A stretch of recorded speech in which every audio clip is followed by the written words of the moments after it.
Buenas tardes, mi nombre es José Antonio González Vázquez, soy profesor de la Universidad Tecnológica de la Región Centro de Coahuila, en el estado de Coahuila y Zaragoza. Voy a platicarles acerca del proyecto en el cual estoy trabajando. Este proyecto está siendo financiado por el Fondo de Ciencia y Tecnología del Consejo de Ciencia y Tecnología del estado de Coahuila, el FONCIT se le conoce. Lleva por nombre Desarrollo de un recubrimiento anticorrosivo de matriz base polimérica de polimetilmetacrilato reforzada con nanopartículas de óxidos metálicos como sustituto de resinas epoxi fenólica para la célula de carbono grado estructural A36 del grado comercial. El contenido es corto, es corto y conciso, únicamente es introducción, metodología, resultados, conclusiones y recomendaciones finales. Bueno, como introducción, en términos de funcionalidad de equipos estructurales, la corrosión es un factor importante que se debe de tomar en cuenta. Debemos de entender que las formas para proteger los aceros estructurales, los aceros al carbono de la corrosión, son diversas y hay unas mejores que otras dependiendo las condiciones ambientales donde se esté llevando a cabo el trabajo de dicho equipo, dicho componente. Entonces, normalmente hay una estimación que se pierde de 2,5 billones de dólares, que es alrededor del 3 al 4% del Producto Interno Bruto o Producto Nacional Bruto de un país que esté completamente industrializado. Esta metodología consiste en 5 pasos. La primera es la síntesis de las dos matrices, la polimérica y la matriz de refuerzo o la matriz dispersa.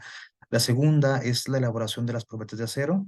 La tercera es la elaboración de la película anticorrosiva o del recubrimiento híbrido. El cuarto es la caracterización electroquímica y la caracterización de cada uno de los componentes. Y el quinto es la elaboración de las gráficas potenciodinámicas.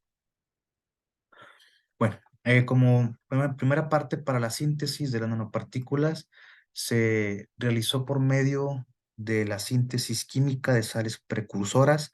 En este caso se utilizaron nanopartículas de óxido de aluminio, o como comúnmente se le conoce alúmina, como alúmina. Se utilizaron sales de sulfato de aluminio como sales precursoras, y como un agente de precipitante se utilizó carbonato de calcio. Se llevó a cabo un proceso de agitación a temperatura ambiente por un lapso de 2 horas aproximadamente. Seguido de eso se llevó a cabo un lavado y después se llevó a cabo un proceso de secado. Ese proceso de secado fue por un lapso de 2 horas. En el caso de las nanopartículas de óxido, se sintetizaron nanopartículas de óxidos de diferentes metales a diferentes horas, pero el rango para toda la síntesis de nanopartículas del proceso de secado es de 2 a 24 horas de 80 a 100 grados. En el caso de las de alúmina fue a 95 grados, de 95 a 100 grados por un lapso de 2 horas. Y el proceso de calcinación fue por 15 horas a una temperatura de 1000 grados centígrados. Se obtuvo una nanopartícula de tamaños de 93 nanómetros más menos 3. Esa es la tolerancia que se presentó. Se obtuvieron los tamaños por medio de un dispersor dinámico de luz para determinar el tamaño de la nanopartícula.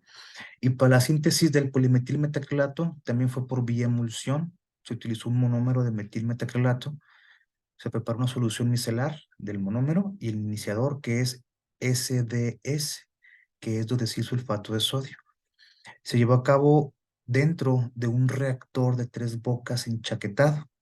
Ese reactor se le pasa agua a través de su, este, de su cascarón de vidrio templado a 80 grados centígrados sin tener contacto con la solución interna por 4 horas. Seguido de eso, se obtuvo una solución blanquecina que se llevó un proceso de secado por 12 horas a 55 grados centígrados.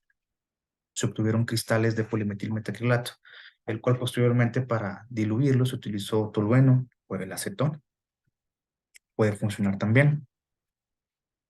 Para la preparación de las probetas, bueno, primero el recubrimiento. Se llevó a cabo la preparación del recubrimiento al 1% de nanopartículas de óxido de aluminio o de alúmina. del polimetilmetacrilato. Se recubrieron tres sistemas bajo las siguientes condiciones. La primera es eh, metal desnudo, sin ningún tipo de recubrimiento. El segundo sistema fue un recubrimiento de polimetilmetacrilato sin nanopartículas. Y el tercero fue el recubrimiento del polimetilmetacrilato reforzado con nanopartículas al 1%.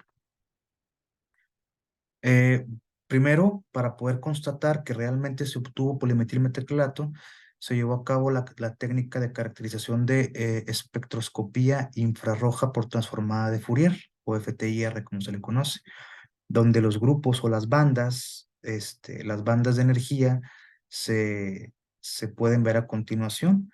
Tenemos bandas características de grupos alfa-metilo, tenemos bandas de 843 a 987, bandas de energía de polimetilmetacrilato, tenemos los enlaces de carbono-hidrógeno, enlaces sencillos, tenemos los carboxiloacrilato, y tenemos los de 2976 a 2998 enlaces de carbono e hidrógeno, que comparándolos con el patrón del PMMA es exactamente lo mismo, de acuerdo con la literatura que se revisó y la carta patrón.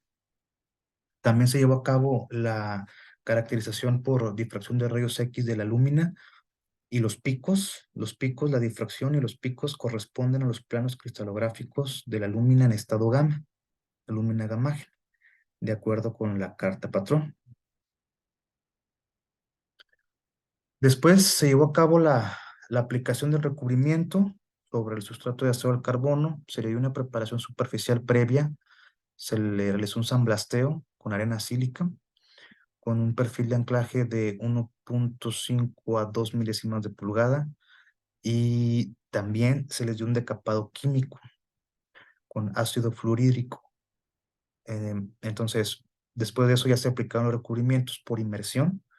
No se pudo aplicar por gravedad, sino fue por inmersión completamente. La muestra se sumergía en el vaso precipitado donde teníamos el polimetilmetacrilato disuelto con partículas de óxidos dispersas.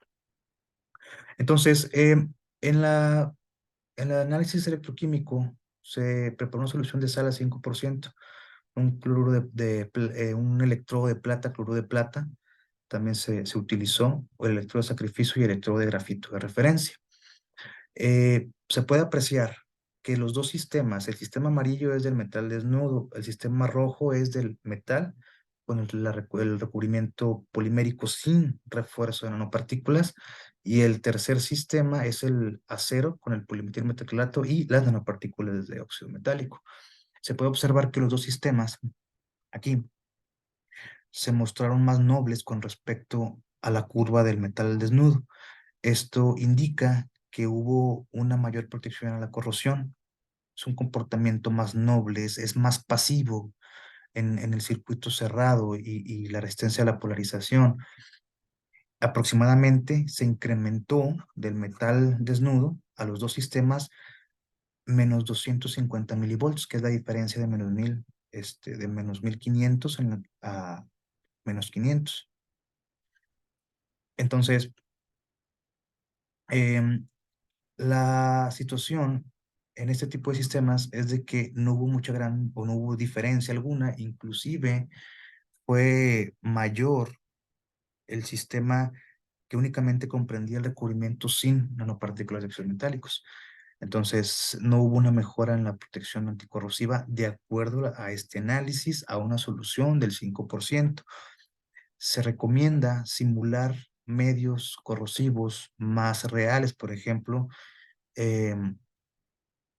igualar las condiciones de pH y de porcentaje en sales del agua marina, o preparar soluciones ácidas o más alcalinas y realizar la prueba de electroquímica, la prueba de corrosión en ambientes más realistas, ¿no? Para poder identificar y tener datos más certeros si realmente funcionó o no funcionó. Como conclusión, pues se puede concluir que la matriz base que se sintetizó corresponde al polimetilmetacrilato, utilizando el polímero, el monómero más lo de sulfato de sodio para la solución micelar. Para la alúmina los patrones de la difracción de rayos X corresponden completamente a la lúmina gamágena. Y en el caso de los sistemas del análisis de la corrosión, pues se pudo demostrar que hay una protección, hay un incremento de 250 milivolts por encima del sistema desnudo. Eso indica una mayor pasividad o una protección a la corrosión de un intervalo de menos 1500 milivolts a 1000 milivolts. Y esto sería todo de mi parte. Muchas gracias por su atención.